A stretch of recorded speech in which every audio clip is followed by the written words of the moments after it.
Hello, everyone. Today I'm going to talk about Big Brother Canada 9, and I'm going to review everything that happens in the season and talk about it week by week. And then after each week, I talk about my overall opinions on the booted player as a player and as a personality. And then after I cover the entire season, I'll do my concluding video. So I just finished the season and it was very enjoyable from beginning to end.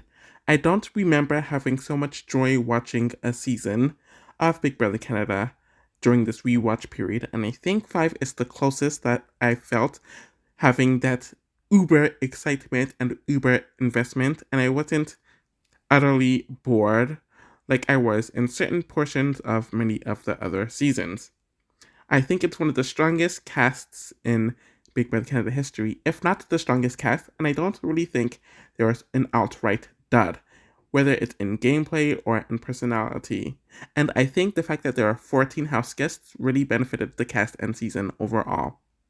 If I remember correctly, this was the first season that happened after the diversity quota that happened not only in Canada, but it would also happen on BBUS and CBS in general around 2020 and 2021. You can definitely tell that the more diverse cast definitely had an improvement on a lot of the conversations that not only happened in the house but were shown, and it played effect into the dynamics of the house, whether it is for the positive or for the negative. After Big Brother Canada 8 turning out to be a horrible crap show and it unfortunately being cancelled due to COVID, this season was definitely a much needed refresher to not lose the complete momentum of Big Brother Canada, as with an incomplete season of Big Brother Canada 8 and a dismal season of Big Brother Canada 7, fanbase wise, though it was the highest rated season till today, you definitely didn't want to lose any of that. The season has a strong mix of personality, strategy, though a lot of it wasn't good, and interesting dynamics and events, which makes for a great Big Brother season. So, the week 1 in this season was pretty good in my opinion, but like all the others, due to the crappy formatting, I can't put it too high, and I wish we got more than an episode technically in seeing the dynamics of the house. The season starts with the discussion of COVID and BBCAN9 being prematurely cancelled and how they had to take a different protocol this year. Now that I think about it, BBCAN9 being prematurely cancelled potentially saved it in a way where the season was such a production cluster F in so many different ways and was just an unlikable watch up until the point that it got cancelled. So this being a great refresh definitely helped it, and it's what the franchise needed. Canada had to choose 2 people to be captains based on the preseason material, and they chose Kiefer and Tina. Kiefer mentions that he is a beast despite his appearance, and his matriarchal tribe will cause him to want to work with a woman, and Tina is a friendly, extroverted Newfoundlander. You definitely see a bit of that with Tina, though not as much as the season goes on, and Kiefer having bonds with women definitely plays a part in his gameplay, though not as much as he mentions that it did here. They enter the house and have to watch the others arrive, where they will eventually choose them as teammates. Beth mentions being a fearless social worker and is a huge farm girl. Julia mentions that she's an influencer and talking about being transgender, and I like how they didn't make it seem like a trend, which they unfortunately did to Audrey in BB15, which happened after the Bruce Jenner situation. Tyshawn mentions being raised by strong women, mentioning his grandmother specifically, and is an urban planner, so he wants to make the world a better place. And you can definitely see him mention this more and more as the season goes on. And Kyle mentions being unemployed, how COVID ruined things, and how he's living with his parents. It is so clear that he was an alternate. and they didn't put much effort into him because they didn't think he would get in the cast. But we all know that Ethan, the person initially on the cast, ended up being pulled because of his racist stuff being exposed online. Latoya mentions being a cop and having a swimmer line, so she's a superwoman, which we definitely see in how she carried herself in the season. Jetson mentions being a model and an athlete, which will help him in the game, though he doesn't get much into specifics about that. Austin mentions being a realtor and a model, but she graduated university with honors and early.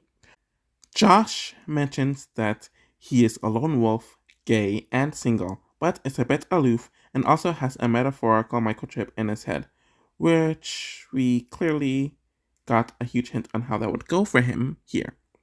It seems like they're trying to set up an Austin and Jetson's romance from this segment and how they grouped them together, but that so didn't happen, and we're so grateful that it didn't. Brayden mentions being petty and spiteful, which we don't see any of in the season. Victoria mentions being an over-the-top personality, but being in the childcare system prepared her for Big Brother. Tara mentions that she has an extra personality who will win HOH a bunch of times, which one of those is true. Rohan mentions that his career will cause him to manipulate people like he does in real life, which we'll see how this doesn't end up being the case as the season goes along. Arissa tells them about the twist of the season where there are two captains and that they are starting the season in teams. Kiefer picks Jetson, Latoya, Josh, Brayden, Julie, and Rohan, probably not in that order, while Tina picks Tashawn, Tara, Beth, Kyle, Austin, and Victoria, once again, most likely not in that order. Arissa tells them that there's no HOH or veto, but there's a team immunity challenge, but the captains are immune for the week. Victoria wins the competition for Team Destiny, so they are safe and Team Defender will be nominated for eviction. Josh isn't integrating well with the house, and it is clear that Brayden and Julie are bonding immediately, where they mention that Josh is the weakest, so they should boot him. Tashawn and Jensen also bond immediately and want to work with Latoya because they are all strong. Tina, Beth, and Victoria seemingly make a girls' alliance, but nothing comes of it through the season, and it ends up with Victoria almost running out of the shower naked.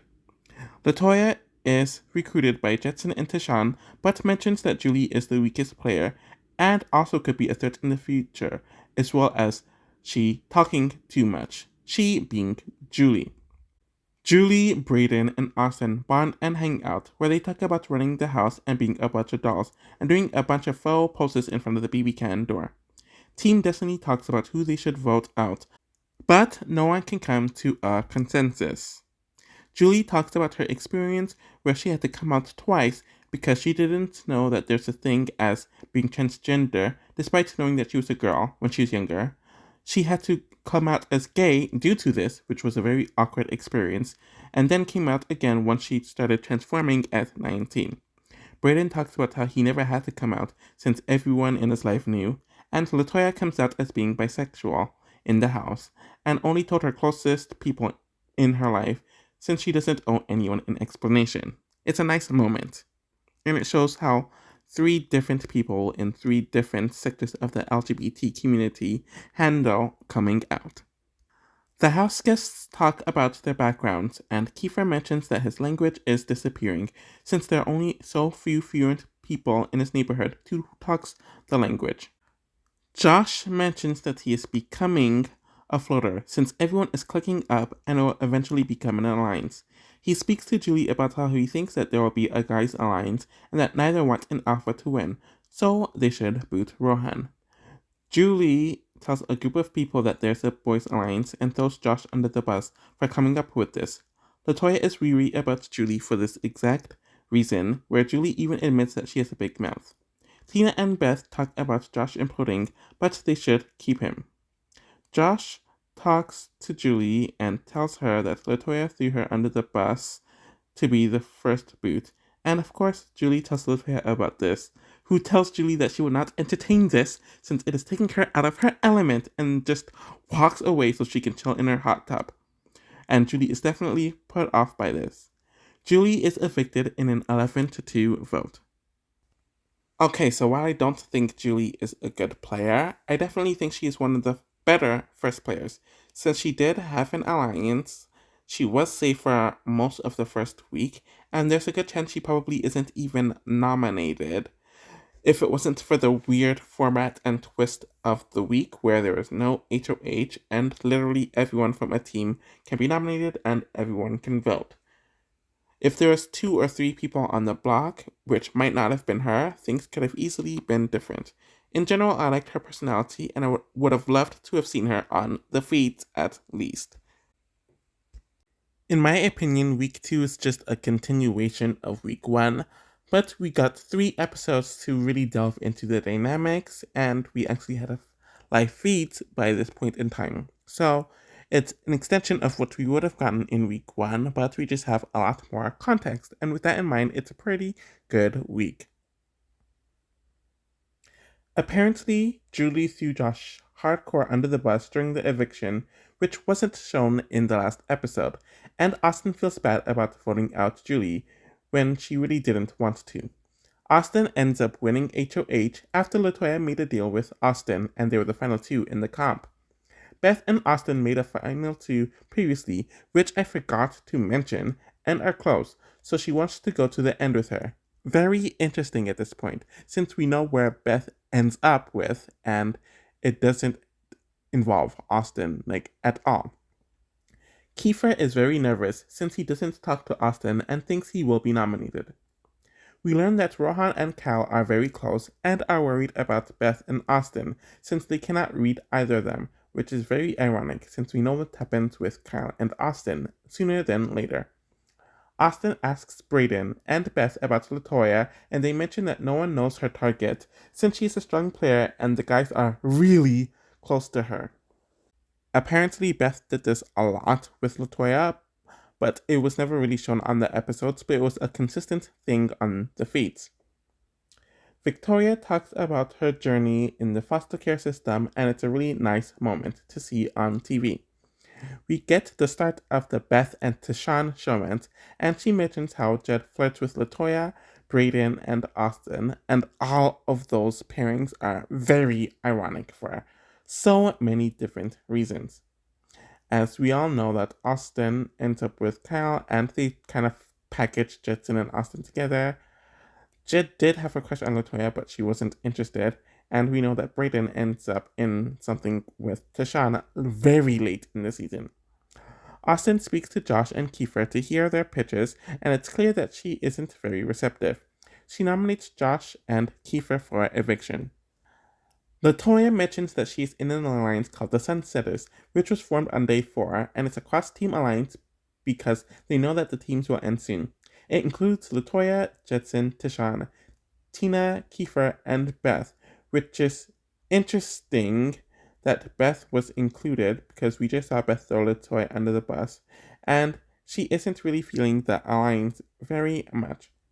Austin didn't want to make a big move since it is too early and she's fine with everyone else from the other team. We do see Jed, Ty, LaToya, and Victoria talk about the struggles of black hair on BB before the veto comp takes place, which is a pretty funny moment, but overall, Kiefer ends up winning the veto. Tara reveals that she is working with Rohan, and Josh is hoping that Kiefer is his only chance at staying.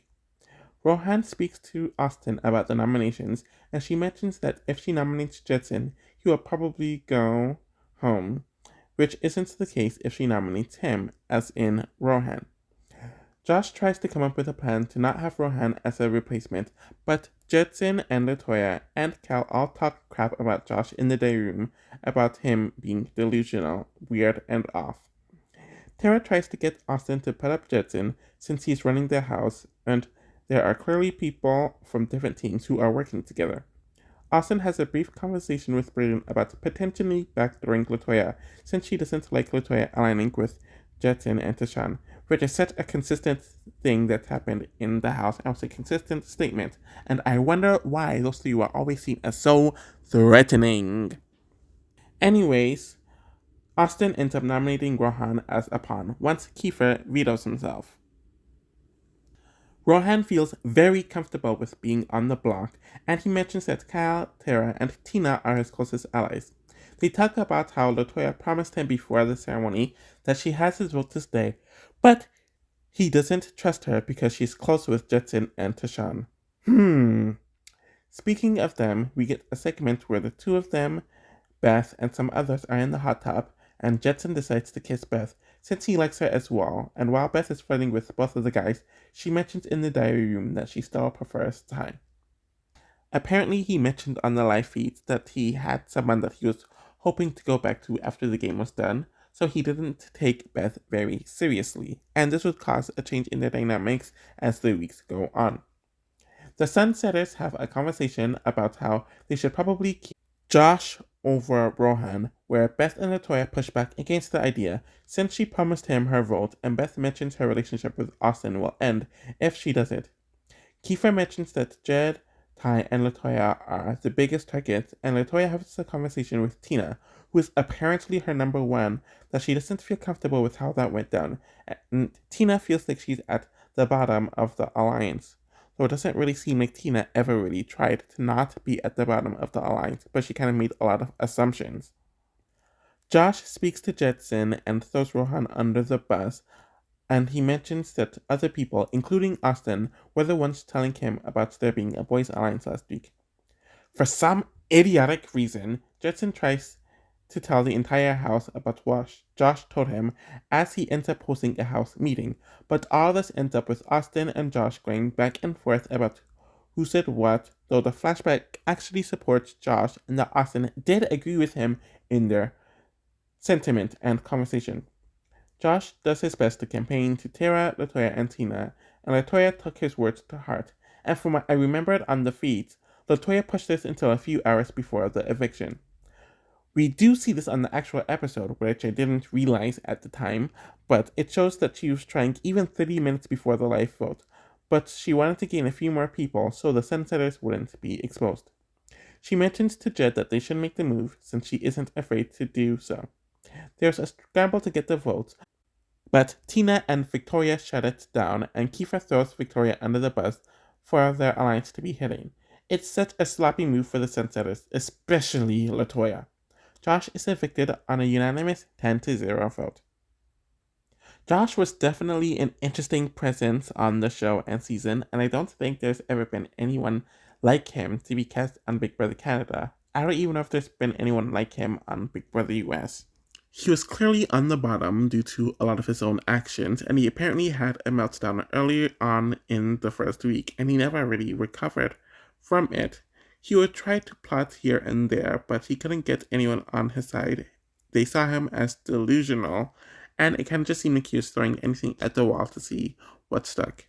I don't know if he would have ended up improving had he lasted a few weeks longer, or if he would have just been dragged to the end. Week 3 was definitely a fun, interesting week, and the tide started to turn, especially with the team's twist officially ending. And there are a lot of high tense emotions throughout the week, and you could tell that things were really starting to move in a less predictable fashion, as the two sides of the house that remained for most of the season officially starts here. Victoria tells Kyle and Austin that she was the swing vote that caused Josh to go home, but some of them don't believe her, but they end up telling her that Kiefer threw her under the bus. Rohan throws the HOH to not show his cards, and Victoria ends up winning HOH, despite herself and Kiefer making a promise to keep one another safe. She reveals that there's now an alliance called the Glossy Bossies, which involves herself, Brayden, and Austin, and she told Kyle and Rohan that they are safe. Kiefer tries to have a conversation with Cal and Rohan, but Cal doesn't handle it well, where Kiefer admits in the diary room that he was caught in a lie and is blatantly trying to deflect. The three of them continue arguing about what happened last week, and the duo are happy that Kiefer is going home. Latoya and Kiefer are worried that they exposed their cards, but they should have kept the plan to themselves, but they have the numbers to keep one another safe, as long as only one of them is nominated. Beth throws Cal and Rohan under the bus and mentions to Victoria that they talk negatively about her all the time. Kiefer tells Tara and Tina that he wants her to tell him to go on the block since he doesn't want to throw anyone under the bus and to set a good example for his kids. That's nice, but it's a really stupid move on his part. After Tara leaves, she mentions to him that she knows where the problem is, which pans to Latoya, Jetson, and Tashawn. And I'm just going to admit it here. I remember on the feed, Tara was obsessed with the three of them and the two of them throughout the entire season, and she spent most of her time saying many microaggressions, especially against Jetson and Tashawn. So that kind of follows her throughout the entire season, and with me just watching the episodes, it's even noticeable, though a lot of the comments weren't included in its entirety here. Latoya has a conversation with Victoria about how she isn't going after her, but she's not going to kiss ass like people who were trusting Victoria before she got HOH, and is now conveniently kissing her ass. Victoria tells her that she's thinking about nominating her or Brayden, and Latoya doesn't see the logic in it at all. Latoya tells Beth, Jetson, and Tashawn, and the two men try to speak to Victoria, as she claims that she wants to trap Latoya to see who she would tell, showing who Latoya is working with. But it's clear that Victoria isn't interested. It's clear to me now, and it was then, when the siege was happening, that Victoria was jealous that Latoya was close to the other strong black/biracial men in the house, and she wanted that as well, but instead of including herself in that, she wanted to remove Latoya to be the black woman in that group. Brayden and Austin have a conversation about how they're distancing themselves from Beth, who are stirring mess between them and Victoria. So I guess this is where the disintegration of that relationship happens, and it's interesting to see here is where it falls apart and what would happen to Beth at her end. So apparently, she was throwing Brayden under the bus to Victoria, so Victoria now knows that Latoya and Beth are working together, though from what I remember on the feeds, they never particularly liked one another. Kiefer tells Victoria to nominate him, and she tells him that he will go on the block, but he is safe, since she knows that she, meaning the other person nominated next to him, will go home. Victoria nominates Kiefer and Latoya for eviction. Latoya thinks that it's a stupid move since she was never targeting Victoria and made an enemy out of an entire alliance. But she ends up giving Kiefer a nice pep talk. Rohan walks into the room and he misinterprets Latoya and Kiefer laughing to the point where he gets very paranoid. We get a flashback of Tina telling him and Kyle that they're going after the girls. Kyle and Rohan decide to confront Kiefer in the storage room to try and intimidate him about saying that there were fireworks tonight, which was what Kiefer and Latoya were joking about earlier. Latoya overhears the conversation and yelling, so she enters and tells them both off in Kiefer's defense and calling them out as liars. Latoya ends up walking off, and Rohan follows her to yell at her some more about her trying to flip the vote on him, and she mentions that he's been pitting people against one another for the entire season. Neither of them are wrong. Tina and Tara are flabbergasted that Kat and Rohan decided to do that, and they mention that they put the group that formed due to them being quote-unquote left out, and Tina mentions in the diary room that she's been slowly drifting away from the Sunsetters because she didn't like the attempted flip, feeling like they're being told what to do, but she's playing the middle now. The other side names themselves the Oddballs. I'm going to say it here because I don't want to say it anywhere else, but it's clear to me that the entire house was intimidated with three strong black or biracial people working together, and they created a bunch of excuses to claim that they are being bullied, intimidated, or left out, when they really weren't doing that at all, and they were interested in having a multicultural, multi-ethnic alliance. But of course, a lot of these people were threatened by that and created whatever narratives they needed to create, and you can see this undertone following, especially this week, but throughout the rest of the season. Jetson ends up winning the veto, and Latoya runs into his arms as she expects him to use it on her, and he said to many people that he would use it on her. The four of them plan for one of Jetson or Tashawn to win the veto, and that's still the plan at this point. Victoria mentions that they showed their cards and speaks with Austin and Brayden that she will tell him that either Beth or Tashawn will be nominated if he uses the veto. She talks to both of the men and mentions that Kiefer is still the pawn, but if they veto her, Latoya will flip the house, and anyone against Kiefer on the block that isn't Tashawn on the block, and that person will go home. Sorry, I mean, Victoria tried saying that Latoya will flip the votes, and Because of this, she will send Kiefer home against anyone else who isn't Tashawn. I guess. Either way, Victoria is clearly lying and coming up with any excuse she can to get Jensen to not use the veto. Jetson calls out the entire alliance to her face and they have a back and forth, which is actually a great read on his part, since they weren't together before this week. Victoria talks to LaToya about this and mutters the same thing that she said to Jed and Ty. LaToya is not feeling this and mentions to Jed and Kiefer that she is the true target of the week, and they mention that they want LaToya gone so she can take her spot. So I'm glad all of them called out Victoria and her BS, pretty much. Kiefer mentions in the diary room that he's at the bottom of the alliance. I do think they should have handled this veto thing a lot better with Kiefer, but it just shows that people would have found any reason to be intimidated by the three of them anyways. So Jed, Ty, LaToya, and Beth end up going into the HOH room, and they mention why are they targeting one another since they are all supposed to work together. LaToya mentions that she believes she is the target. Victoria mentions she did not like what LaToya did with the flip, and LaToya mentions that it wasn't only her, which is true, but LaToya was definitely the main one pushing it. Victoria tries to gaslight them about how they never spoke to her, though they mention all the people kissing up to her now, mainly Cal, are conveniently more believable to her.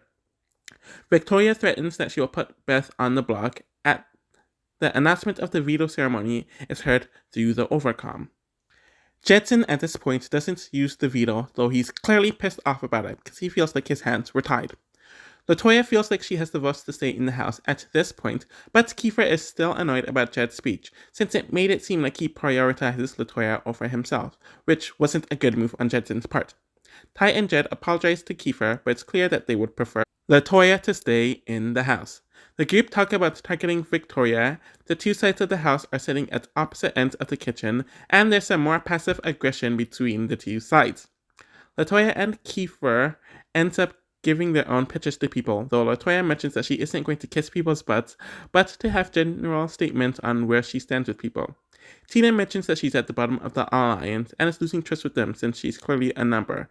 Though I mentioned earlier, she is coming up with any excuse to leave them because they intimidated her for whatever reason. But she ends up having a conversation with Beth about how it is clear that LaToya is going home. Tina mentions to the diary room that the only person she is loyal to is Tara, and Tara mentions that while she does not trust Cal or Rohan, she is loyal to Tina and she doesn't trust Beth at all. I remember mentioning that there was this thing between the two of them and Beth in the very first week, but that clearly disintegrated at this point.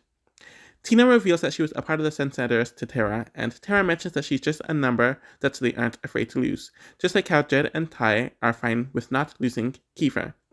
Tina mentions that she is sad about having to vote out one of the nominees. LaToya is evicted in a 6-3 vote. LaToya is truly something. While I don't think she's a bad player, she is clearly not a good player, but she has a lot of potential. She had an alliance writing for her throughout the entire time she was in the house. She definitely did have a lot of good reads at times, and she was able to flip the first vote. But at the same time, when her back was against the wall, she didn't really know how to campaign or how to save herself, and she kind of just folded, which isn't a good quality at all. If she was more familiar with the game, and if she realized that she didn't have to sacrifice her personality while doing anything she needed to say, I do think she could become a good player. As a personality, she was definitely very interesting to watch, but it was clear that she was just an early flame out. But she isn't one of the worst first boots, so it'll be interesting to see how I rank her against many of the other pre-jurors in BBCAN. While I have enjoyed, if not borderline praised, the last 3 weeks, Week 4 starts the weakest portion of the entire season, and it's a huge letdown compared to the 3 prior weeks.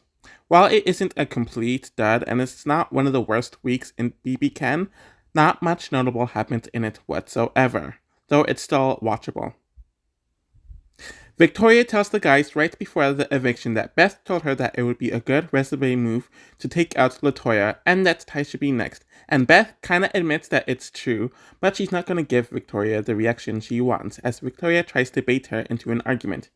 Tashawn and Beth do end up arguing over this, but she admits that the conversation with LaToya did happen, clearly showing that LaToya and Beth never really cared for one another, and this is like the only moment where it's kind of shown in the season, episode-wise.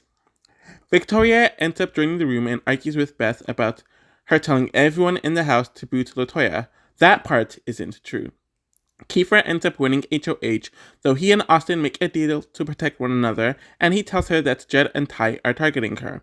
So he's clearly trying to play both sides again.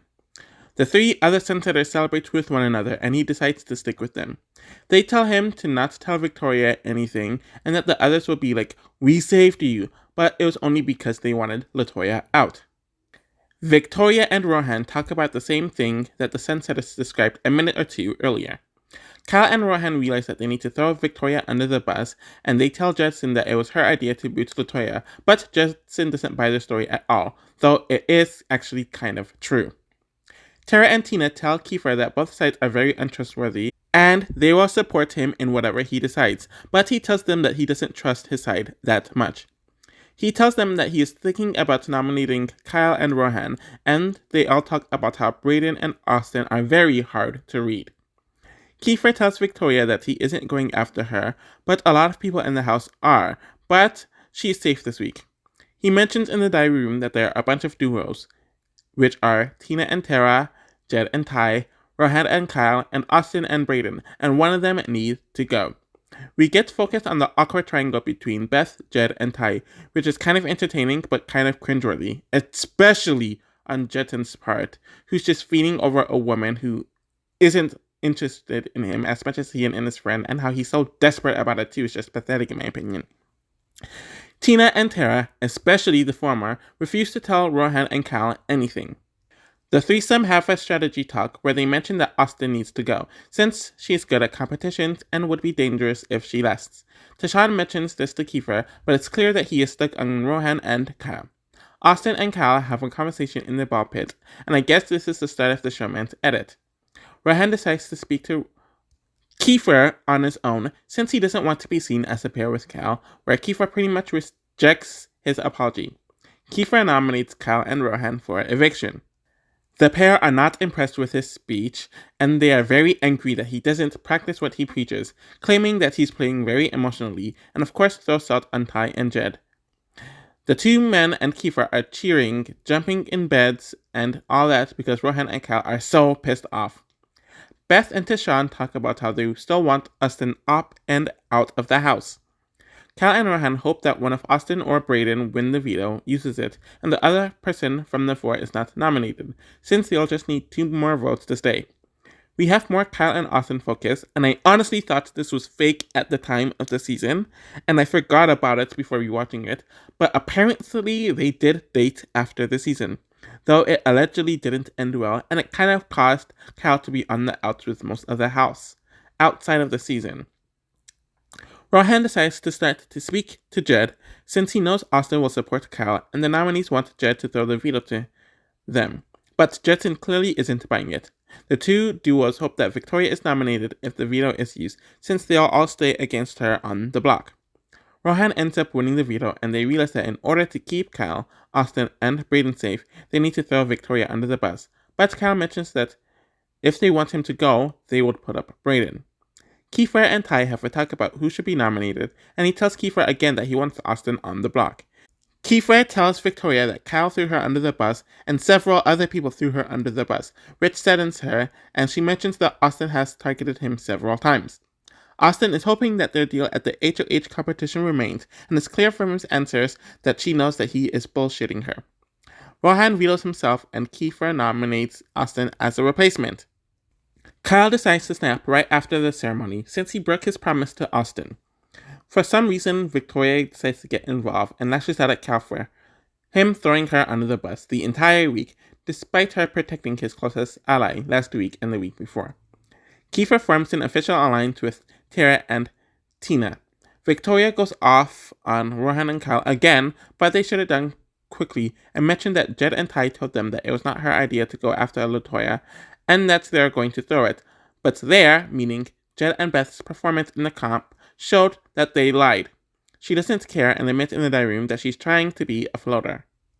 Ty and Beth talk about how they want Austin out badly, and we get some more Kyle and Austin flirt romance content, especially since one of them will go home. Tara is annoyed that no one is campaigning, since Cal is resigned to going home apparently, according to her, and Austin assumes she is safe, and because no one is giving any information, it is hard for her to decide which side of the house she wants to be loyal or float to.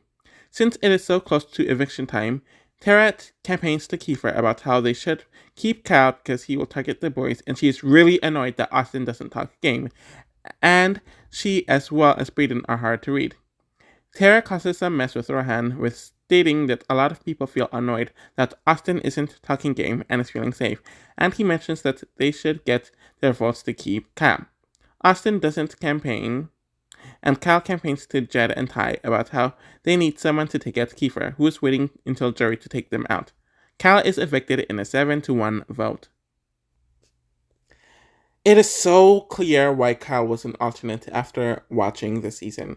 He rarely got any screen time, he sounded very lethargic in the diary room, and he just doesn't have a big personality and didn't stand out amongst this cast. As a player, he wasn't horrible, or he didn't really make any huge mistakes, outside of being kind of arrogant at first, which put people off him and Rohan, but he was decent strategically and didn't make too many mistakes overall. In general, I just don't care to talk about him, so we're just gonna move on to the next week. Week 5 continues the week period of the season and the week momentum from the prior week, and you would think it'd be more exciting since it's the secret HOH twist here and it's the first time it's ever been done, but it's not very interesting at all. Victoria wins the secret HOH after a tiebreaker with Tara, who is sad because she could not take a shot at Jed and Ty herself, but hopes someone else will do it. Everyone is speculating about who it is. Tina admits that she got the letter, and Tara admits that she was in the tiebreaker round. Victoria gives Kiefer a wink that signals that she won the HOH and that he is safe, causing them both to celebrate. A lot of the episode is people boringly speculating about who the HOH is, and everyone is getting it wrong, but it also makes for very boring television. Victoria tells Deshawn and Jetson that she wanted to work with them since day one, and they talk to her just in case she ends up being the HOH, but she knows that they are huge targets that most of the house wants out. Victoria mentions in the diary room that as soon as she lost power, Brayden and Austin stopped speaking to her, and after speaking to Austin, Victoria laments about how Austin conveniently chooses this time to speak to her. She chooses the slot picks to make it seem like one of the trio is the secret HOH, which included choosing herself and the future nominees as have-nots. Of course, the trio are not pleased with this, since it causes everyone to think it's one of them who is the secret HOH. Victoria, as the secret HOH, nominates Austin and Brayden for eviction. Brayden and Austin come down to the conclusion that it's either Jed, Ty, Beth, or Victoria who is HOH. Immediately after Victoria leaves, Beth tells them that they think it's her, though after she leaves, the nominees don't know who it is. The Sunsetters celebrate in the room and starts to realize that Victoria is the HOH, though Kiefer tells Victoria to deny. Brayden thinks that Ty is the HOH since he caught wind that the outsiders attempted to backdoor him on Victoria's HOH. They ask Rohan if he would veto one of them, and he tells them yes. They immediately tell Victoria that most of the house thinks it's her, and she denies it hardcore, putting the blame on Beth. Rohan ends up winning the veto, and Austin is expecting the veto to be used on her. The duo are hoping that Tara is nominated and voted out, which Victoria immediately tells Tara and Tina about what the duo stated, which pisses Tara off. Tina tells Rohan about Austin and Brayden's plans, which causes him to get pretty nervous, and he tells them that he has second thoughts. Beth mentions in the diary room that she likes how Judson is playing physically, strategically, and socially, and because he's a better kisser, her feelings moved on from Tashawn to Judson, though from what I remembered on the feeds, Tashawn rejected her because he wanted to go back to someone that he knew in his real life, and just didn't see her as anything serious. So Beth ended up going to Judson as an alternative, and we see them kissing. Rohan decides to not use the veto, and honestly, I think it's a choke on his part, especially with what ends up happening to him over the next week. Austin is saddened that Rohan did not use the veto, and he mentioned that he did not want to piss off several of the other house guests in the veto, but he ends up crying to Tina and Tara about it, as he mentions that he thought he would play this cold, cutthroat game and manipulate people, but it isn't in the cards for him, and he's not able to do that. Brayden senses that something is off, so he asks Victoria what is going on, and she lashes out about Austin's speech and them apparently talking about her. Austin doesn't think Victoria is the HOH, but wants to clear things up, and Beth seemingly knows that Victoria is the HOH. We get more gross Jetson and Beth showman stuff, and Tara talks to the others about how Beth mentions that she has Brayden, so maybe that's a reason as to why they could take him out. Beth stating this about Brayden will be very ironic, especially with how her game eventually ends. Brayden ends up clearing this up with Tara. Austin makes a pitch to Beth, and she mentions that she doesn't want to play for the boys. Beth would do this a lot throughout the season, and how the boys will never take her to the end over one another, and she knows that she has to turn against them eventually, but it might be too early. It is very similar as to what Kayla did at the end of BBCAN9. Actually, no, she did it for a lot of BBCAN9, and we saw what happened with her there. Austin is evicted in a unanimous 7-0 vote.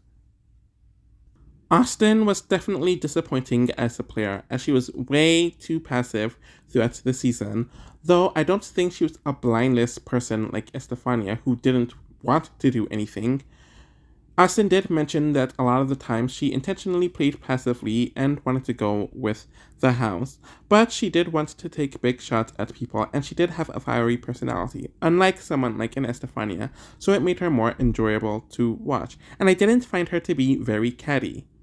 She was shockingly good at many competitions, which I ended up forgetting about. But in general, Austin isn't a good player. And this was the right time for her to go, in my opinion. After a relatively boring and predictable 2 weeks, week 6 definitely picks up the momentum once again, on par to the first 3 weeks of the season, and the trajectory of the season never goes back down again. I love a good sense of strategic karma, and this week is full of it. There's a lot of tension, and I believe it has some of the most memorable and tense arguments in the season, so overall a great week. Beth ends up winning HOH, though Jed blatantly throws the competition to her. Everyone else is pretty salty, and Tara is worried that she's going to be targeted, and Rohan will be nominated, since they feel like Brayden will be fine, since he is close to Beth. Brayden's relationship with Beth was mentioned quite a few times earlier on, and it being continually mentioned here is some nice consistency. Beth is excited since she's able to make a big move, but wants to keep her cards close to Victoria. Tina and Tara realize that they need to talk to Jetson in order to sway Beth, since they believe he is controlling things more, while Tayshaun thinks things through and is a bit less controlling. The trio talk about nominating Tara and Rohan to send him home, or to backdoor Brayden. This comes from Jetson, and Beth suggests Victoria instead, and rambles on about how she just can't deal with her anymore. Tara and Tina have their discussion with Beth, and Victoria talks to Kiefer about how she needs to play nice with Beth. Brayden talks to the trio, and they tell him that they want Rohan to go, and he throws Victoria under the bus, since he feels strongly about her being the secret HOH, and mentions that she threw them all under the bus to him. Beth and Tara talk, and Beth mentions that people tell her about all the stuff Tara talks about her, and they mention a bunch of other feminism stuff. Brayden and Beth talk even more, and they both come to the conclusion that Victoria needs to go, though they paint it, and by they I mean the producers who edit this, paint it like Brayden is masterminding it. Beth talks to Rohan and mentions that people want him gone, but she wants him to stay. But she needs to use him as a pawn, and for him to win the veto to backdoor Victoria. Beth speaks to Jed and Ty, though they really push back really hard against Victoria being the target, since she's on their side and Rohan is the bigger threat. Beth does have the right read about Victoria not being on her side, and this is one of the few moments where she puts her foot down, so good for her. The bros talk about how they will not veto Rohan off if they win the veto, and Beth talks to herself about how she needs to turn on them eventually. Beth nominates Rohan and Tara for eviction. Victoria feels like she is safe, and Tara, as well as Tina, do not believe the trio about the plan to backdoor Victoria, and is panicking about being targeted. Kiefer joins the conversation to assure her, and it causes a somewhat clash between him and Tara about how he trusts the trio way too much and she trusts Rohan way too much, who Kiefer thinks is making a bunch of deals. The boys mention that Rohan needs to go, and Beth has Brayden on her side about Victoria going. Brayden also spoke to Beth about this earlier. Victoria thinks she is playing both sides and is shocked but not thrilled about working with Beth. Kiefer is annoyed with Tara and throws her under the bus to Jed and Ty, and he also complains about how involved Brayden has been in Beth's HOH, since he isn't a sunsetter. But it also shows how good Brayden's social game is, to just slide it in places where he doesn't really group in with and doesn't stand out too much. Apparently, Tina had a huge role in Victoria getting backdoored, according to the feeds, and people recapping it, but none of it really made it onto the episode. Rohan wins his third consecutive veto, Beth and Brayden talk about making the move now, and Victoria enters the room to mention that Tina needs to go up. Now that Rohan is safe, Tashawn and Jetson come back around to getting rid of Victoria, since despite loving her personality, she plays dirty and they're not over how she sent LaToya home, and played them in the process. Victoria tells the trio that she is with them and that they're going to the Final Four, which has them feeling bad, but it doesn't stop Victoria from being nominated when Rohan vetoes himself. Victoria is actually shocked and is handling it well initially. Beth and Victoria have a conversation and mention that people told her that she threw Beth and Jetson under the bus, and Victoria mentioned that it was her role to play the double agent. Ty and Jed enter the room and tell her that she was supposed to report back, but she assures them that she is loyal to them, where everyone else is coming for them. Tara mentions that she needs to make it past this week, since next week will be the 14th year since her brother passed away, and she wants to win HOH to make her family proud. She also makes it clear that she is only loyal to Kiefer and Tina. Victoria is told by the trio to throw Tara under the bus in order to stay, and she calls a house meeting. They argue about Tara mentioning that Victoria told them that she's after the boys, and Tara threw Victoria under the bus.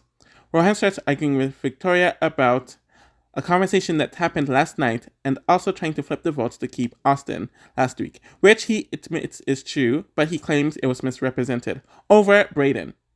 He and Tara yell that Victoria was caught playing both sides, which is true, and how they made it seem like Ty was HOH. And Victoria admits that she is the secret HOH, or she was the secret HOH last week. Tara throws the oddballs that Victoria formed on her first HOH under the bus, and it's a really good fight. She throws Victoria under the bus about targeting Beth. No one feels that Tara deserves to be there because she wants to not go to jury if she doesn't win, which Tara doesn't react well to at all. The Sunsetters go back and forth about whether they should keep Victoria, but Victoria is evicted in a unanimous 6-0 vote. As a player, Victoria is utter trash outside of winning competitions. She almost always made the worst move strategically for herself, and her social game was never as elegant and graceful as she thought she was being. As a personality, I am kind of mixed on her. There are a lot of moments where she is very entertaining, and she definitely has a unique personality, but I really don't like the jealous, vindictive, and anti-woman gameplay that she played throughout the entire season. Either way, she gave us a lot of good moments in the season, and it's no shock that the producers have brought her back for many cameos in the 2 seasons since the season took place. It is the double eviction, and Kiefer ends up winning HOH, where he nominates Brayden and Rohan for eviction. Tashawn ends up winning the veto and of course doesn't use it, though Rohan made a last-minute pitch about how he's always going to be a bigger target than Brayden and that he can't go to the end with Jetson and Beth. Brayden mentions that he is loyal to the group and wants to go to the end with them. Of course, like I mentioned earlier, Tashawn does not use the veto and Rohan is evicted in a unanimous 5-0 vote. So I remember Rohan being this huge favorite on Reddit and social media while the season was airing, and I thought he was okay, but rewatching the season, I honestly don't get the hype. Gameplay-wise, he almost always made the wrong move, and during the one time where he had agency with vetoing Austin, someone who would have been a ride-or-die ally for him and would have been a good shield for him, he completely folded because Tina and Tara played him. Also, he came off as very arrogant and had this entitled attitude that rubbed people the wrong way, and people didn't trust him from the start, and he was making a lot of deals with people. As a personality, he was fine, and his 3 veto win streak made him a decent enough underdog. Overall, he's just kind of meh, but not a dud. Week 7 was a good week, especially because this was a major choke for many of the players in the house strategically, and there's a lot of emotional inner turmoil with the Senators Alliance, and it definitely carried the events of this week. Let's get right to it. Beth is wary about Brayden, since Victoria threw him under the bus for playing both sides, and the trio as well as Kiefer are planning on going to the Final Four together. Tina still attempts to make sure that she's good with the Sunsetters, since they are the ones controlling the game, and it should mean that she's going to the top 5. Kiefer tells them that Victoria was going to put Ty and Jed up, but he stopped her from doing it. But it makes them question him, since he waited 2 weeks to mention this, and he could have lied about it altogether to build trust within them. Beth talks to herself about taking out Kiefer over Brayden, since he is the next Victoria in the house. Tara snaps at the house for targeting her in the HOH competition and mentions how she will vote for Kiefer or Judson to win, and how they are all cowards. And Kiefer tells her to pretty much shut the heck up. Judson ends up winning HOH, and of course the trio are happy. Judson actually does some decent damage control with Tara, and she mentions that her comments were genuine about him. Beth continues to throw Brayden under the bus right before he comes in. Kiefer tells Tina that she might get nominated besides Tara, which pisses her off, since she's supposed to be in the final 5. Tina talks to Judson about how dangerous Brayden is, since he's been in the top 3 or 2 in every competition he's been in, and how he shouldn't get rid of a sunsetter in general. After speaking to Brayden and Tara, Judson speaks to Beth about how this could be the chance to backdoor a bank threat, meaning Kiefer, or splitting up the duo, but he sees everyone not in the trio as expendable, which is kind of dumb on his part, or at least to make it so obvious to people. Judson nominates Tina and Tara for eviction. Kiefer continues to play both sides since he is with the trio and Tina and Tara, so he is pushing for Brayden to be backdoored, since they all mentioned that Brayden did not approach them until day 34, and it is the smartest thing for Kiefer's game. Tina makes a pitch to Beth about how she's the only one who can take her to the final 2, since Tina is carried and Kiefer will always be closer to the boys. Beth mentions that she does not want to be carried by the guys, and Tara pitches to her since she is aware that Beth makes a lot of the choices for the trio. She tells Jed this, and I don't know why she would do this, and she's doing what Kayla did a lot of the time in BBCAN9 with telling people she would cut Derek. So I mentioned the parallel between Kayla and Beth earlier, and this is just another example of her doing the same thing. Kiefer mentions that he would take Tina off the block if he won the veto to backdoor Brayden, but Tara ends up winning the veto, which means a lot to her since it's during the time of year her brother passed away, which he mentioned last week. Kiefer jokes that he would be a better juror if Judson puts him up, and Brayden is extremely nervous. Judson tells Beth that he's putting up Kiefer since this is the big shot that needs to be taken, and Beth is proud since she claims she has planted the seeds over the last 2 weeks. Tina tries to warn Kiefer about him needing to tone down his behavior and ego, in addition to the fact that he might be backdoored this week, but Kiefer isn't even considering it. Brayden talks to Judson to make his obvious pitch, and Kiefer mentions to Tashawn that he notices that Brayden is way too comfortable now. Ty speaks to the showman about the Sunsetters being a Final 6 deal, but Kiefer chose the wrong Final 3, which included Tina and Tara. Kiefer approaches Beth about if he's going to be nominated, and she couldn't even give him an answer, so he clearly knows from that. Jed and Ty go upstairs and mentions that this is the big move, since he set himself up so well in the house.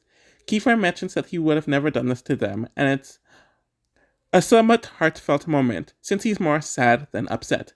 They all end up bawling their eyes out, and this is the start of this happening many times throughout the remaining weeks of the season. And Kiefer bawls to Tina and Tara, who also cries with him. Tara vetoes herself, and Kiefer is nominated as the replacement. So clearly Tara's warning to Kiefer in the HOH competition about them taking him out next was true, and it came true. Tina and Kiefer, the two people that Jetson nominated, end up consoling a crying Jetson, though Kiefer admits in the diary room that he was caught playing both sides, so there was some accountability taken there on his part. And Jetson mentions in the diary room that Kiefer is the biggest threat to the trio. Braden and Tishon talk about black representation, George Floyd, systematic racism, and the Black Lives Matter movement. So it was the start of their bond being shown on TV, and we also know this is a huge factor in them becoming a final two. Kiefer tells Braden about the Sunsetters and that he needs to take them down in general. Kiefer talks to Jetson about how he kept them safe so many times, but the first chance Jetson got, he took him out. Jetson mentions that Kiefer formed a trio with Tina and Tara, though he claims he still would be loyal to the Sunsetters, and no one would take Jed to the final two, which is true. Tina doesn't want to campaign against Kiefer, but she has some small talk with the showman, and after the conversation, she knows there's a chance that she is the goner. Kiefer makes the same pitch to Tishon, who tells him that no one is taking him out, and he has the jury. Kiefer mentions that it is a good move for Beth, but not for the two guys, and they agree that Beth would cut Jed, and he's aware of it. I remember Tara mentioning something similar to Beth earlier in the week, or was it last week, about Kiefer and the boys.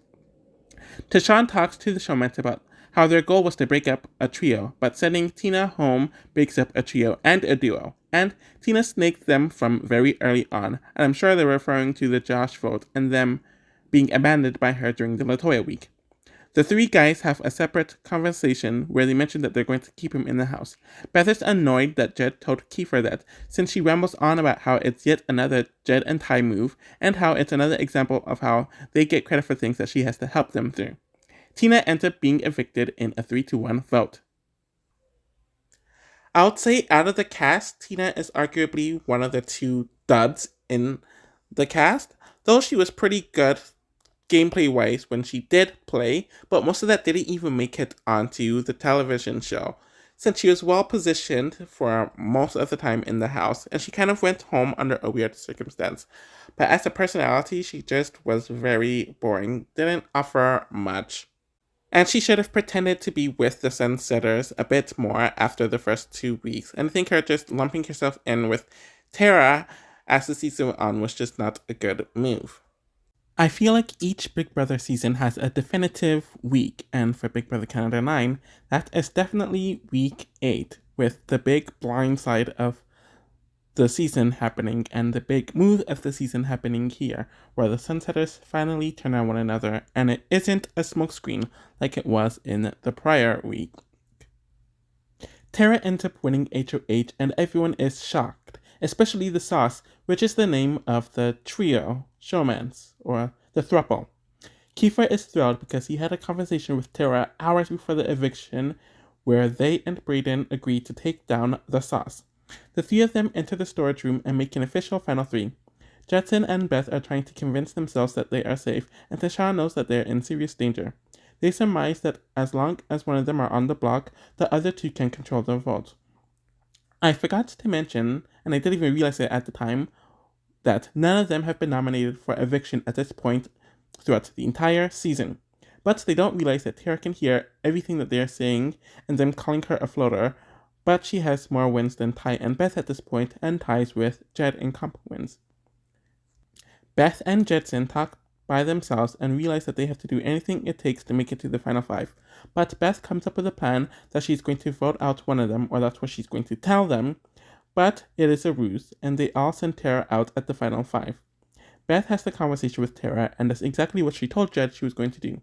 The new power trio talk about how they are going to take out the trio, and Kiefer has a conversation with Tishon about how this will be his chance to distance himself from the showmans, since they are bringing him down. Tishon goes on about a chess analogy, comparing Jetson to a queen, as he's the most dangerous person, Beth as the king, who protects, or is protected by the queen, but doesn't want to protect anyone else. Tara is a rook who moves in a straight line. Kiefer is a knight who is hard to read and doesn't know what they're going to do. Braden is a pawn who is expendable and is used by people. And he is a bishop who needs to work with others to take out the king or a queen. Beth is talking to herself about how this would be her move and not Judson's, but once Judson enters the room, she mentions that they should push for Brayden and Kiefer to go up, and Judson tells her that she's going to nominate one of them with Kiefer. She tries to have Tashawn be comfortable going up against Brayden as a pawn, and he doesn't think it's realistic since he's not volunteering to go on the block for them, and why would Brayden volunteer to go on the block as well? Kiefer was told Beth's pitch at some point, which wasn't shown in the episode, but we do see him tell Brayden what Beth's going to approach him with, which they laugh at. Beth and Brayden have a conversation, and of course he's not really going to agree with volunteering to go on the block to backdoor Judson. She talks to Tara about she should not go on the block since Tara will go next and a guy will win, and they talk about Brayden being a surface talker, and she tells them her plan about backdooring Judson. Kiefer tells Tara about Beth's plan, and they both think it's ridiculous, which does change Tara's plans, and actively makes Beth's game worse with this attempt. Tara talks to Tashawn about him being with a trio and mentions that he has been grouped in with a showman that will never take him to the end, and he won't beat them. He also mentions that he has no decision power in the alliance, throws Beth under the bus about how she will save Judson, and how he doesn't want them both in the final five. Kiefer, Ty, and Brayden talk about the showman even more, how it's a screen door, and Kiefer thankfully mentions that it is not a back door when everyone is playing for veto. Tara tells Beth she's nominating her, and of course Beth isn't handling it well, especially when she mentions that Tara swore on her kids that she wouldn't nominate Beth ever. Tara mentions that happened before she won a competition, and Beth mentions that she threw the veto to Tara last week. Beth realizes that Ty threw them under the bus since Tara feels confident that she has the votes to boot Jed, and that Beth is safe no matter what. Jed and Beth are insistent about their plan, and Ty repeatedly tells them it's a dumb plan. Tara nominates Judson and Beth for eviction. Tara mentions to Ty that she didn't nominate him and hopes that they can build trust from there, and of course the showman's rant about Tara just wanting to nominate a showman and to get him out of the house, and so she could have her moment on TV and in the game.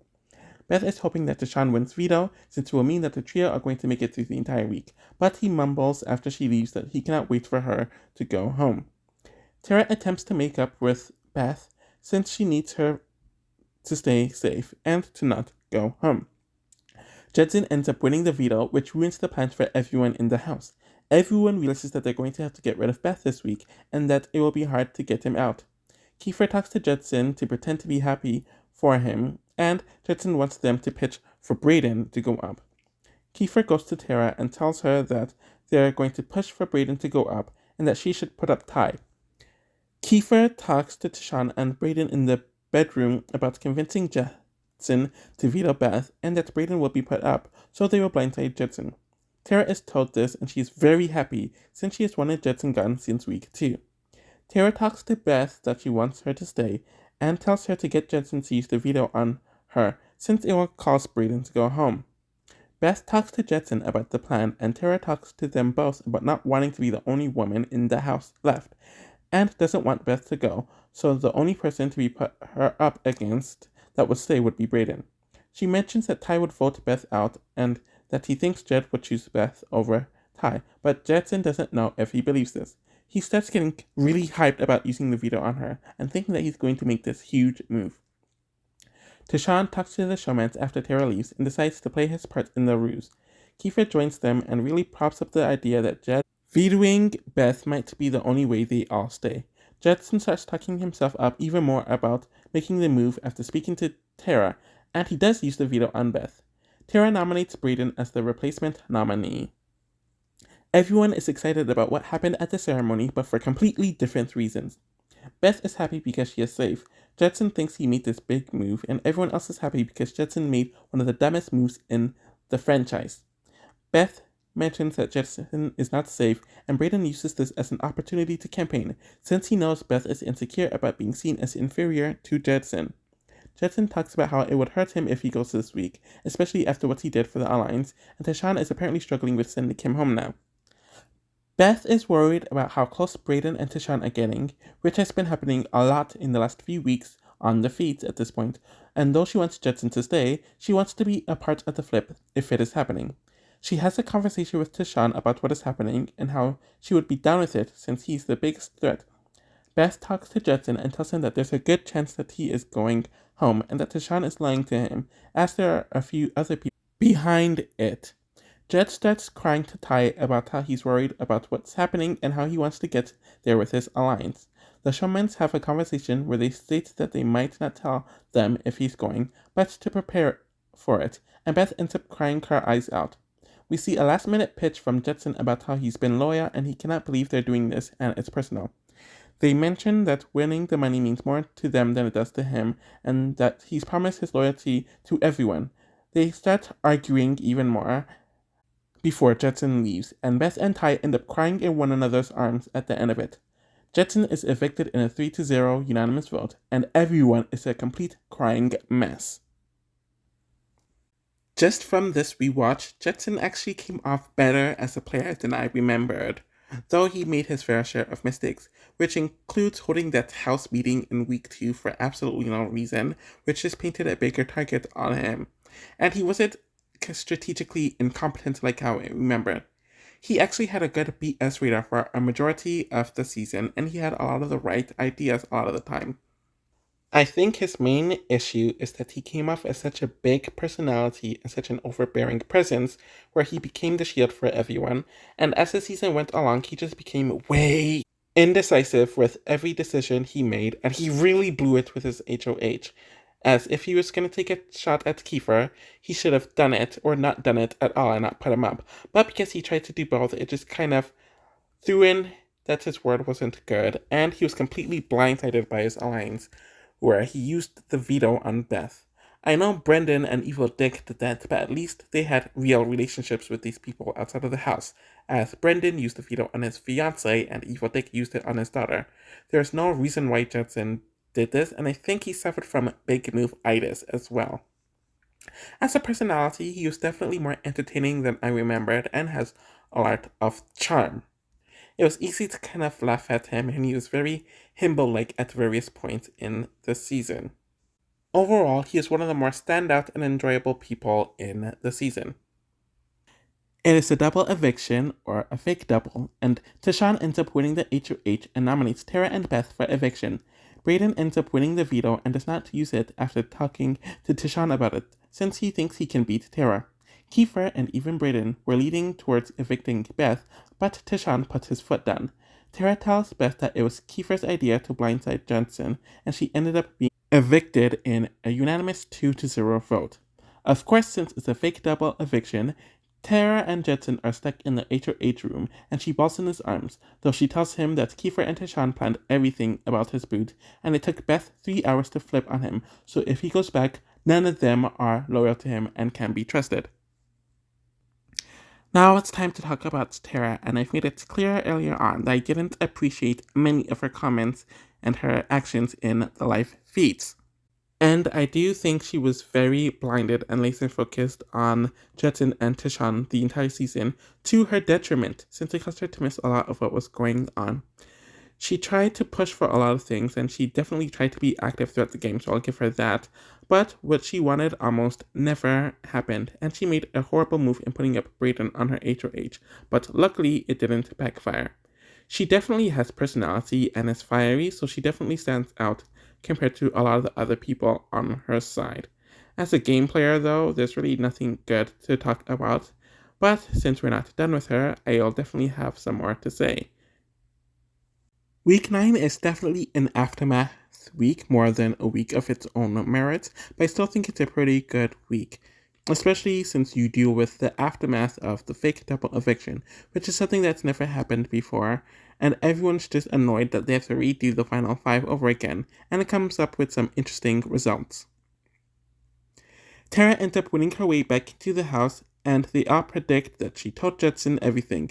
Beth is really pissed off that Tara is back, and is really pissed off that everyone is kissing her ass, pretending like she's the best player ever.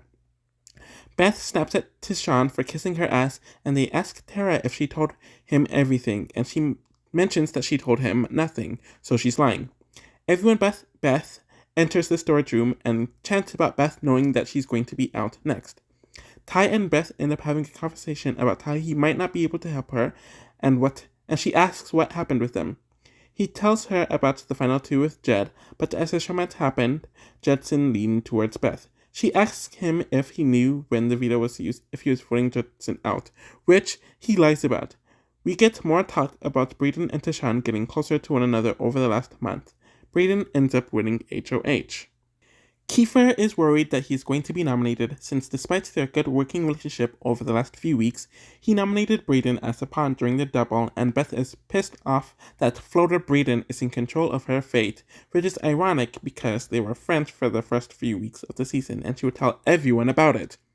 Braden wants Beth to go home and everyone is fine with it, so he's figuring out who will be the other nominee. We see Tashawn and Braden start cuddling and flirting, and he explains in the diary room that he has been doing this for weeks, since he wants Braden to be emotionally connected to him. The gay baiting thing is weird, and I've mentioned in past seasons how I really hate when people do this. But he just wants to take Braden to the end, since he knows he will beat him. Beth makes her case that Kiefer needs to be nominated, since he will veto Tara off and they will vote Tashawn out. Braden nominates Beth and Tara for eviction, and he mentions the plan to backdoor Braden in his speech. Tara is pissed off about the speech, since it wasn't her idea, and Ty has a smug look on his face, and Beth is annoyed since that was the plan for half of the week, but now she's getting the flack and blame for it. Braden has his conversation with the nominees, and Braden mentions that the house told him that Beth wanted her to go. Beth snaps at Kiefer and Ty for throwing her under the bus, and Ty ends up arguing with her about the semantics about both of them going back and forth about keeping Jedson, where she mentions Ty and Braden sleeping together in the same bed together. Tashawn really mishandles Beth here during the entire week, and this is the start of it, and he even mishandled Jedson in the prior week, so this is definitely a consistent thing with him. Braden ends up winning the veto, and Beth pitches that he needs to make a big move with taking Kiefer out, and he mentions to Braden that the latter would take him out if he wants to, or that the latter could take him out. Ty and Braden feel more sure with going to the end with Kiefer and Tara than Beth. Of course, Braden does not use the veto. Beth knows Tashawn sold her under the river the entire week, and it doesn't make sense that he isn't on the block, since they claimed that they wanted to target the trio. They argue about the both of them fighting for themselves, and this argument is taking place while Tashawn is cooking. She calls him out for lying all week about wanting Jed out, and she mentions that he isn't a straight shooter. Ty tells her that this is a horrible campaign coming from her, and he yells at her to enjoy jury. Beth and Ty make up, or at least for now, where they talk about how the four of them lost their way, and he tells her that he's voting her out, since everyone wants to bring her to the end, which isn't good for him. And she mentions that she left out because she can't believe people are keeping Kiefer, and she was sad that she lost time. Kiefer has a conversation with Beth, where he also admits that he is voting her out, and she tells him that she will bring him to the end. Since there's a pair that won't take him to the end, clearly referring to Ty and Braden, and Tara taking Jed out isn't a big move, since Kiefer is the bigger player. He mentions that she pitched for him to be sent home this week, and she says of course she did, and they end up having a laugh about it. Beth and Ty argue again once she makes a pitch about how she would take them to the end, and he does not believe her, which is true on his part, and they argue about the same stuff they've been arguing about all week. Ty mentions in the diary room that he doesn't even care about story management anymore, since he just wants Beth gone, and to forget about her completely, though I think he's admitted recently she's one of his closest friends from the season still, so that clearly didn't happen.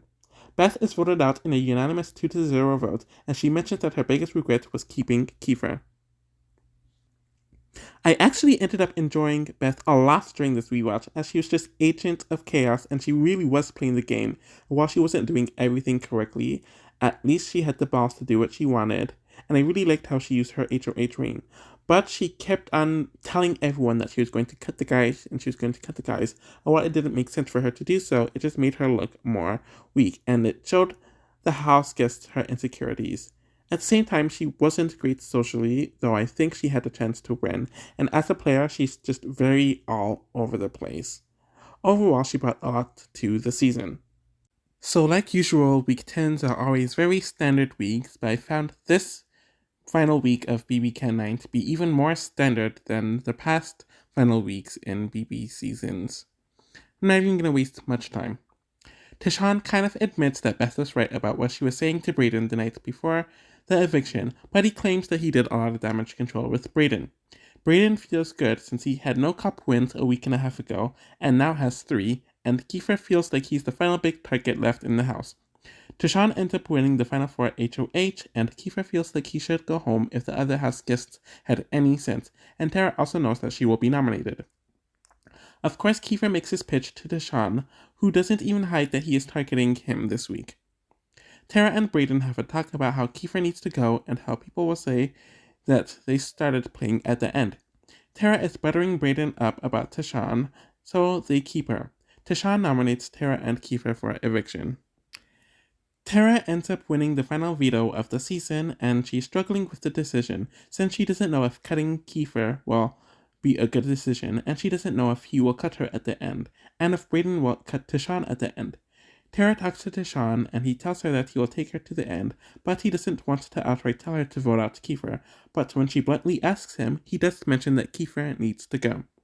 Tara talks to Brayden if he would cut Ty, and he mentions that he would, since it would be the oddballs in the final 2, though he admits in the diary room that it is a lie. Kiefer tells Tara that it would be a mistake for her to cut him, and she tells him that the gamer in her is telling her to cut him, though her heart is saying otherwise, especially since they are both parents. Tara votes to evict Kiefer from the house. Kiefer is such a unique house guest in Big Brother history. You would think that someone would look like him, would be very lazy, be very passive, and wouldn't be good at competitions.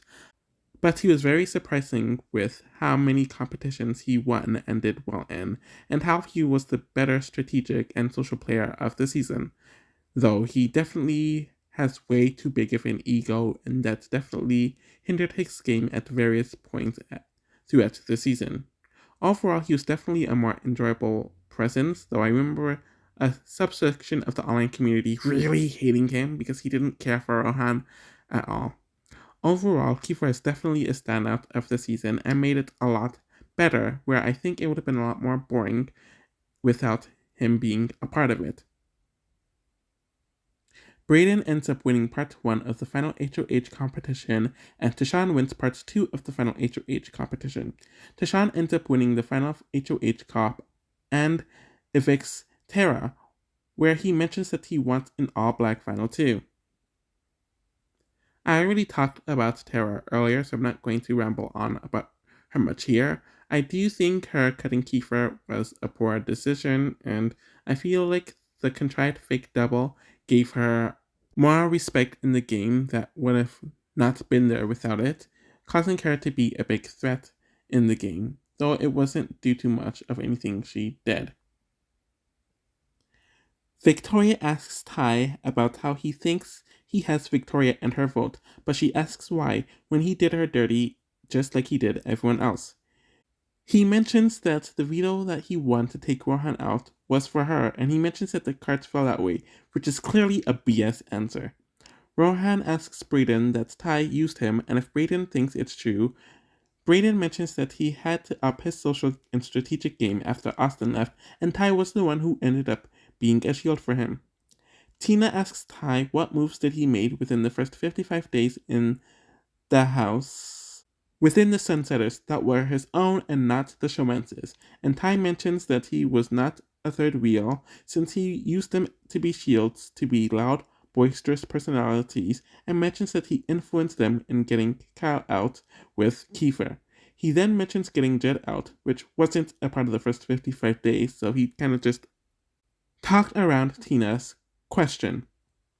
Jed asks Brayden about why he didn't use his HOH to backdoor Kiefer instead of booting Beth, and Brayden responds that with having complete power, it showed that Beth did not have him in her pocket, which Beth was telling people the entire season, and he didn't trust her since week 3, so it showed the house that he is not controlled, and getting Kiefer out in the final 5 would not have gotten him to the final 2.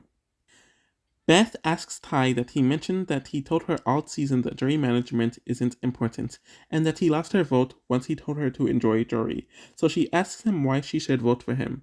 Ty responds that jury management is about how you treat people in the game and not talking to people right before they had to leave. But he always treated her well and he never threw her under the bus, but claimed that she turned on him with Jetson, which isn't true. But they did a lot of things together throughout the season, but they never had a final two together. Kiefer asks Brayden why he deserves to win over Tashawn, and Brayden responds that he had to struggle week to week and no one wanted him on their team, so he had to hold on and scrape by, which showed his personal struggle and hard work gets you far. Tara asks Brayden to explain when was the moment that proved he was a force to be reckoned with, and he mentioned that when he won the veto in the double, which no one expected, and showed that he could win. Tashawn mentions in his speech that he is grateful for being in one of the most diverse casts in Big Brother Canada history, and being a black man puts a target on your back in the game and in real life.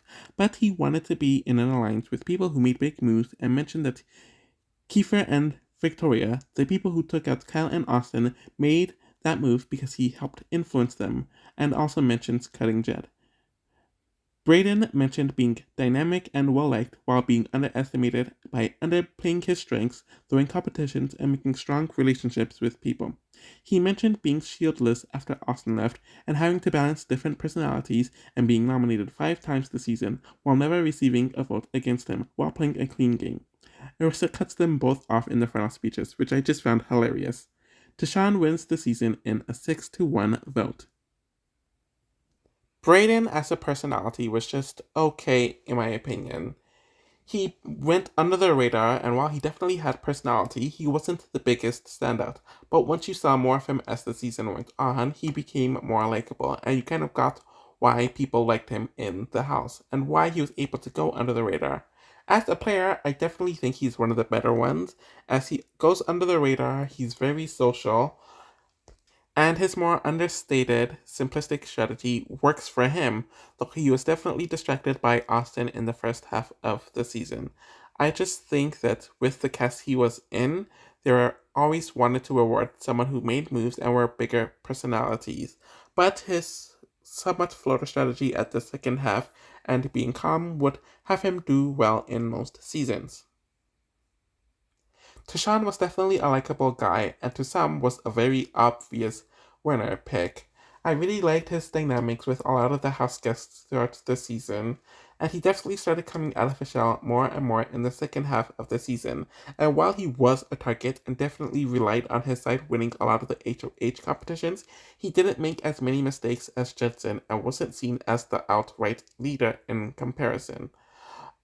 I do appreciate him making the moves that he needed to make, but he didn't handle them with stealthiness or tact, and that messiness almost caused him to not win, where they mentioned that they want to see who won the final HOH to decide their vote. Overall, he's a good winner, though I definitely see more of his flaws, especially with the way he handled his final speech. In conclusion, I definitely think the season holds up as one of the best, and it might be my favorite season so far. And I do think Big Brother Canada in general needed a season like this, since the last few seasons were dismal, with Big Brother Canada 8 obviously ending prematurely and was just turning awfully beforehand. Big Brother Canada 7 was a complete bore fest with a very forgettable cast, and Big Brother 6 was a very mixed bag, with half of the cast being forgettable and the edits being a complete mess, while the first half wasn't the strongest. From beginning to end, with the exception of 2 mediocre weeks, Big Brother Canada 9 brought you in and you felt very invested in the dynamics and the cast and the gameplay. And the fact that the gameplay wasn't very good just made it very fun for me and many others to watch. And I do like that they improved on their diversity due to the diversity quota and everything that was happening in the world in 2020. Overall, it's definitely one of the strongest seasons. So I have one more season left in Big Brother Canada 10 to cover, so I'm pretty sure I'll get around to that once BBCAN 11 finishes, since I have to make my players tier ranking of BBCAN 9.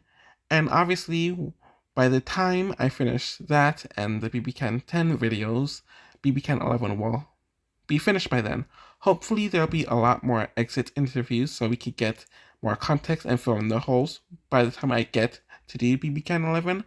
But overall, that is my video, and I will be back with another one soon. Thank you all.